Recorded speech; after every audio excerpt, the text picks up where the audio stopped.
मंत्रालयातील एफडीए अधिकाऱ्यांनी बनवलेला 98% स्वच्छतेचा अहवाल खोटा। हायकोर्टाची एफडीएला चपराक।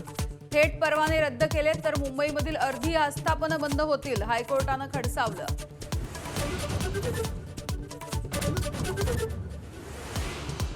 नाशिकमधल्या खड्ड्यांवरून भुजबळांचा संताप। असंतोषाची वाट बघू नका, अपघातांची जबाबदारी कोणाची?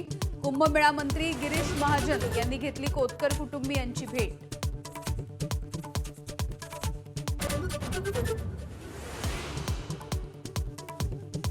भिवंडीमध्ये 4 मजली इमारत कोसळून झालेल्या दुर्घटनेमधल्या मृतांचा आकडा 10 वर। एनडीआरएफ कडून मदत कार्य सुरू। दुरुस्तीचं काम सुरू असताना इमारत कोसळली।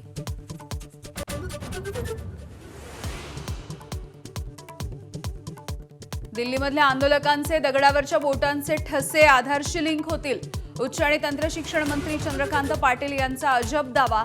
पाटलांची नोबेलसाठी शिफारस करावी, संजय राऊतांचा टोला। अमित शहांचा उद्या पुण्याचा दौरा। काँग्रेस करणार आंदोलन, पोलिसांची परवानगी। केंद्रीय गृहमंत्र्यांचे हात विद्यार्थ्यांच्या रक्ताने बरबटले। खासदार राऊतांची टीका।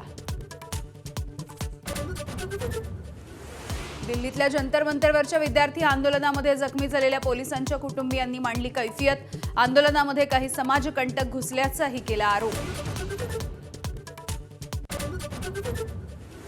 जळगावच्या गिरणा नदीवरच्या दहिगाव बंधारा ओव्हरफ्लो। हरणबारी धरणामधून मोसम नदीच्या पात्रात 6000 क्युसेक पाण्याचा विसर्ग सुरू।